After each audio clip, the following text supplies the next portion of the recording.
Es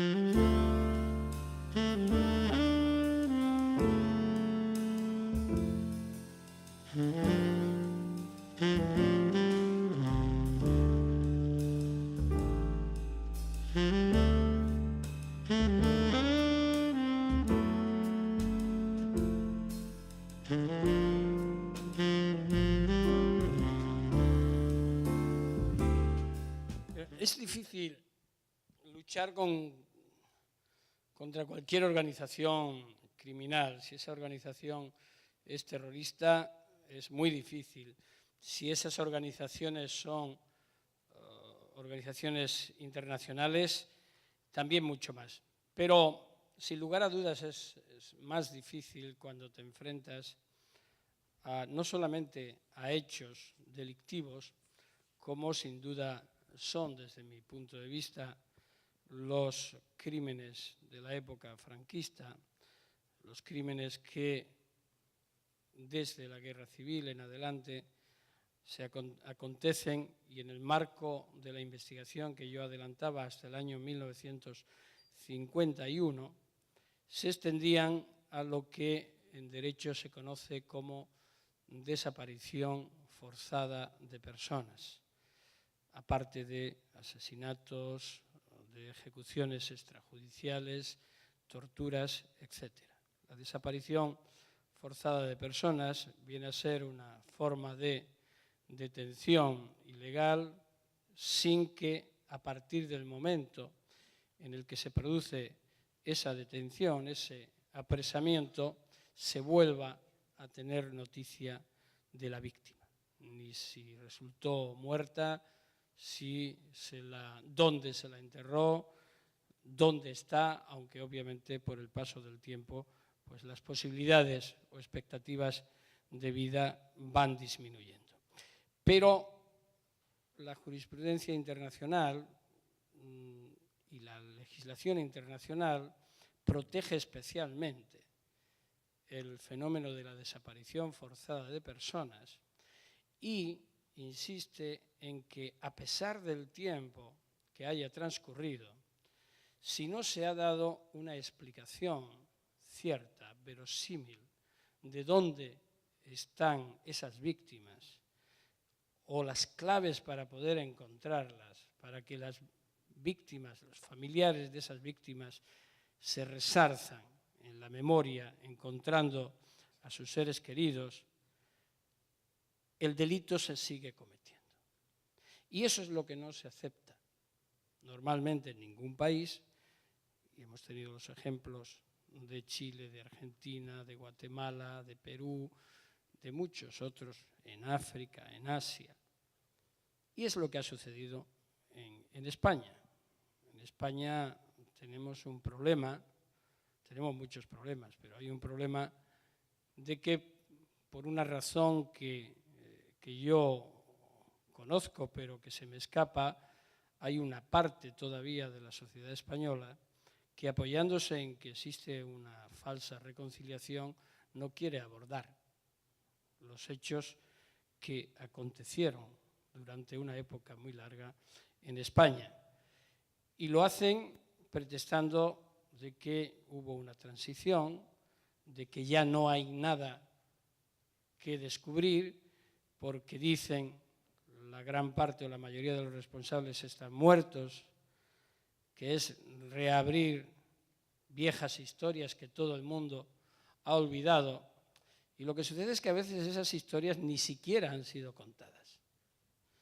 Si hoy día se preguntara en España, se hiciera en España una encuesta entre chicos y chicas de 17 años, por ejemplo, hasta los 30 o hasta los 35 años, con preguntas claves sobre la Guerra Civil Española, sobre las desapariciones de niños, de casi 30.000 niños que fueron dados en adopciones ilegales y sustraídos de las familias republicanas, de sus madres republicanas o de sus familias porque habían muerto las madres en la cárcel o habían desaparecido, o tantas otras cuestiones, nos encontraríamos con un resultado terrible, terrible, porque hasta prácticamente cuando aconteció todo lo que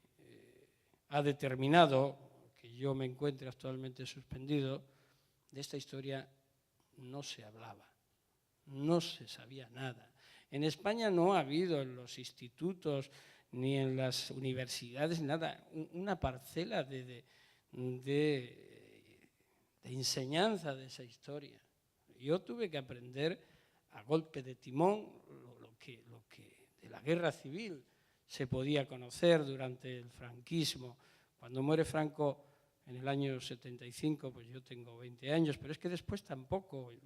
Era lo que me contaba mi tío, que estuvo en la guerra civil, que fue detenido, que fue condenado a muerte, en fin, las historias que iba contando, y de ahí lo que íbamos consiguiendo, porque no se podía hablar, porque daba miedo, porque se cerraban las ventanas cuando se hablaba de estos temas, pero es que no te vayas a creer que eso es hace mucho tiempo, ¿no? Todavía hay en España a veces que cuando se habla de estos temas, personas mayores dicen, bueno, hijo mío, baja la voz, ¿qué tal? Pero bueno, ¿cómo voy a bajar la voz? Y ya, no, por si acaso, ¿no? Es decir, y esa historia no se ha contado.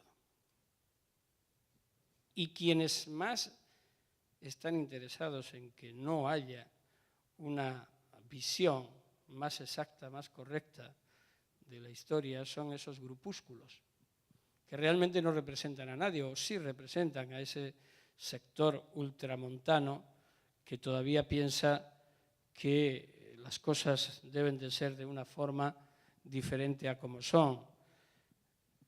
Cuando todo esto comenzó a mí, uno de mis hijos me preguntó en qué consistía todo el tema de la memoria histórica y demás, ¿no?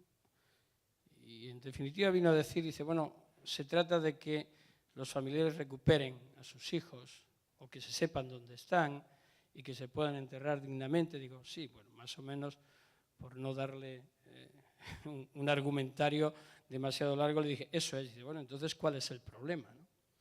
Pues todavía, desgraciadamente, en España se sigue negando que hayan personas que están enterradas en las cunetas. Y hay personas o grupúsculos que dicen que está bien que sea así, porque eran rojos. Y como eran rojos, está bien que estén ahí. Y sin embargo, pues te vas a otros lugares como es el Valle de los Caídos, donde hasta el día de ahora, afortunadamente, cada vez menos, se sigue exaltando a quienes desde una parte estuvieron durante 70 años privando de libertad o de reconocimiento a las víctimas. No hace mucho yo estuve en una conferencia en Segovia y un colectivo de víctimas, un representante se levantó y el hombre dijo, mire, yo no tengo ningún interés en venganza ni nada, quiero solamente que me digan qué es lo que ocurrió con mi padre y qué es lo que ocurrió con otras personas y que podamos recibirlos dignamente y que se les reconozca y se les reintegre. Y en definitiva eso es lo que se está haciendo desde distintos ámbitos del Estado. Se ha dictado una ley de memoria histórica que es no muy garantista y proteccionista de los derechos de las víctimas. Esa misma ley prevé la posibilidad de otro tipo de acciones.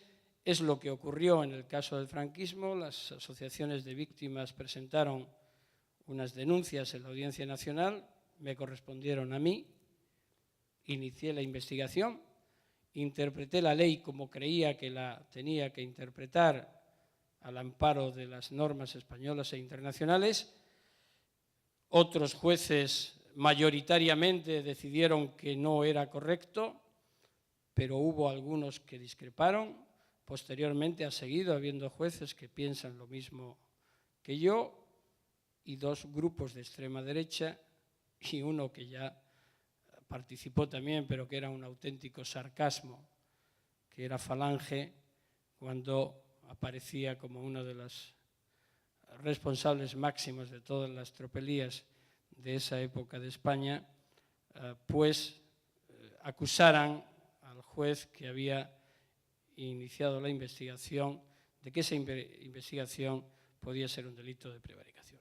Nunca la interpretación de una ley, desde mi punto de vista, puede dar lugar a una acción de ese tipo, pero bueno, la ha dado, se ha producido en un contexto, es una reacción obviamente promovida por la extrema derecha, jaleada por algunos medios de comunicación muy próximos a ese ámbito también, y ahora lo que corresponde es esperar a que la justicia se pronuncie, aunque las expectativas de éxito por mi parte sean bastante escasas.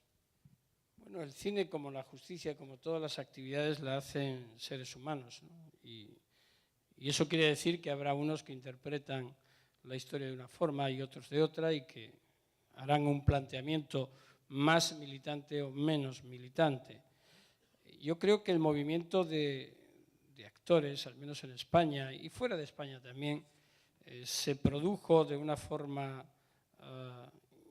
impactante con motivo de la entonces futura y luego real guerra de Irak, la invasión de Irak.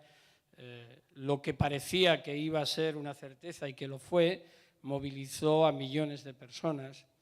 Y entre esos millones de personas, el colectivo de actores, de artistas, del cine, escritores, se posicionaron principalmente o con un número muy elevado, un porcentaje muy elevado, en contra de lo que aquello suponía, y denunciaron el riesgo que se abría en el mundo ante una ilegalidad como aquella.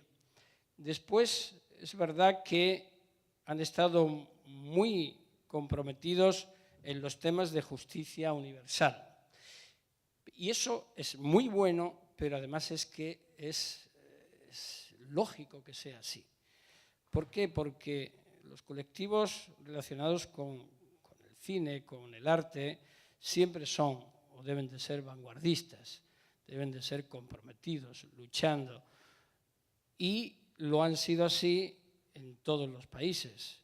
En Argentina, en Chile, por ejemplo, un gran número de cineastas y de artistas siempre ha estado comprometido. En España también. En el tema de los crímenes del franquismo y de la memoria histórica hay un gran número que se ha decantado, pero también hay un número importante que oferta y ofrece un revisionismo de la historia de España y de la guerra civil y del franquismo, que prácticamente se puede decir que integran una visión neofascista muy peligrosa, porque al final lastrar a una sociedad en su historia porque no se quiera aceptar incluso tanto tiempo después lo que aconteció es muy grave, y cuando además se hace con cierto amparo político todavía es peor.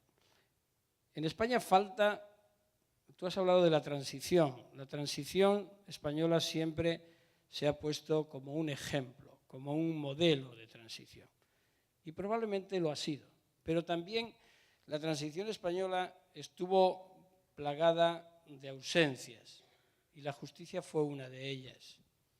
Nadie se planteó cuestiones de justicia relacionadas con los crímenes del franquismo.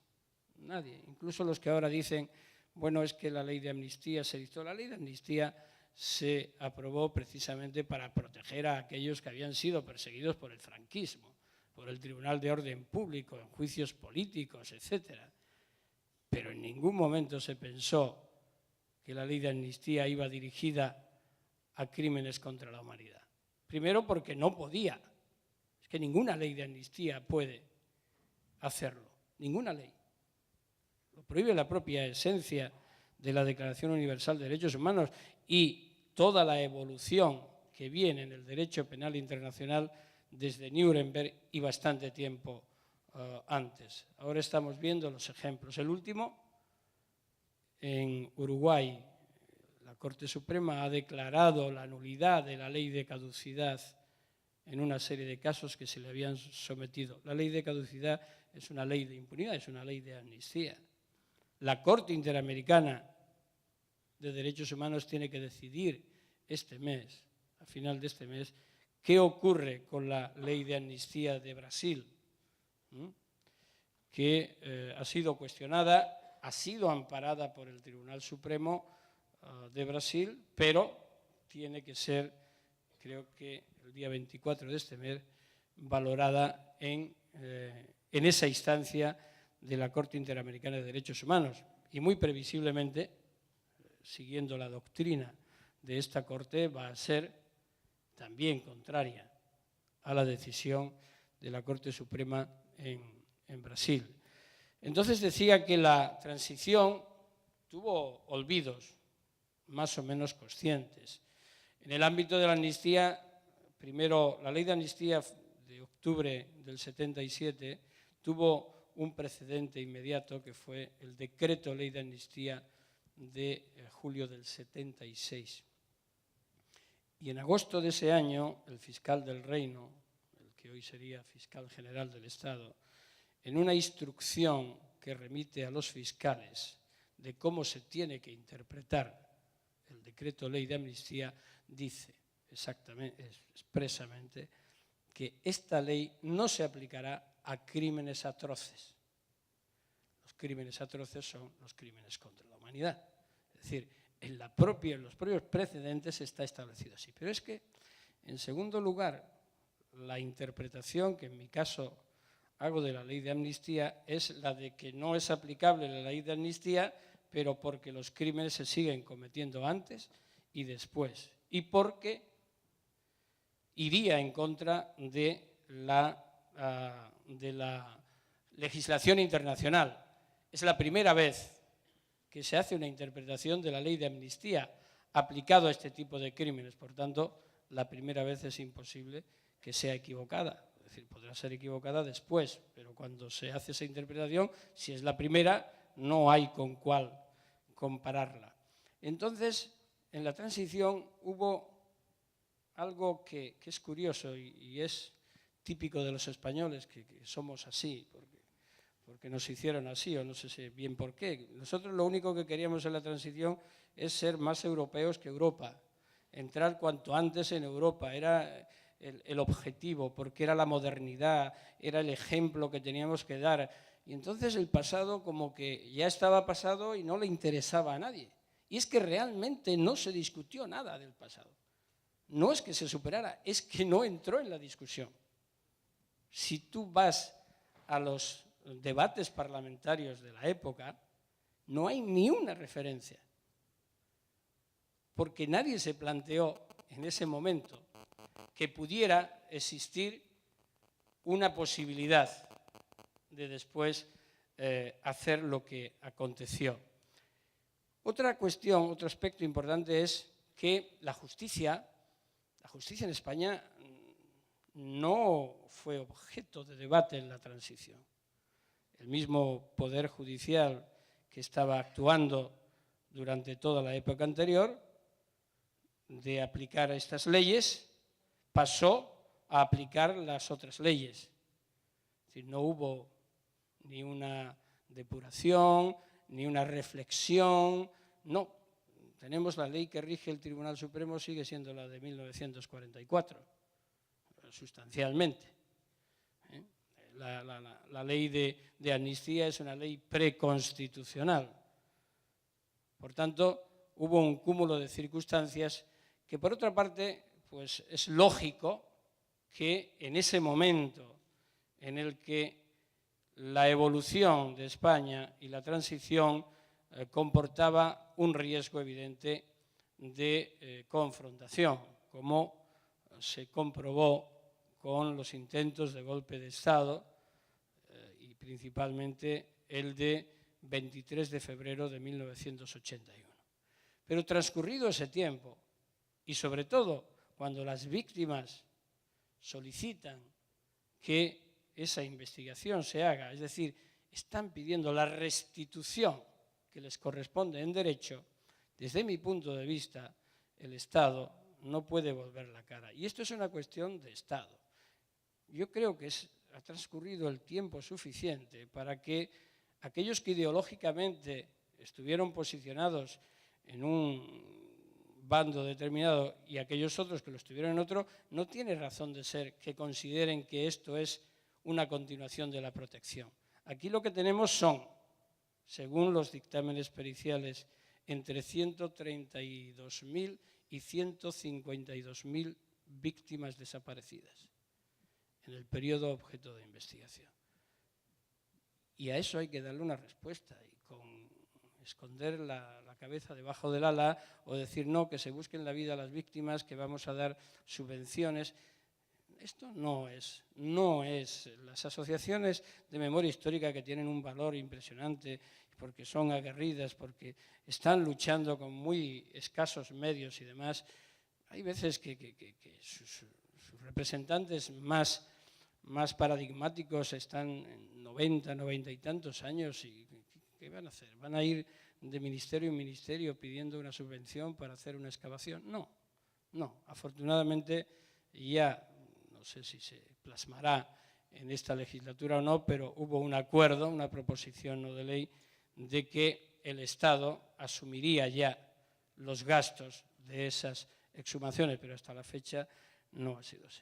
Tú vas a Argentina, por ejemplo, y ayer yo lo recordaba al ver uno de los documentales, cuando ves la Escuela Mecánica de la Armada, donde 5.700 personas fueron detenidas y desaparecidas, y de las cuales apenas un centenar han conseguido sobrevivir, y ahora es un centro de la memoria histórica, donde ves a las víctimas ir, donde ves a los hijos y a los nietos que están mucho más activos que los padres, hermanos y tal. Es impresionante, son los nietos los que están manteniendo ahora la bandera de la exigencia de memoria, de justicia y de verdad. Pues realmente es importante porque ese es un ejemplo de reconciliación.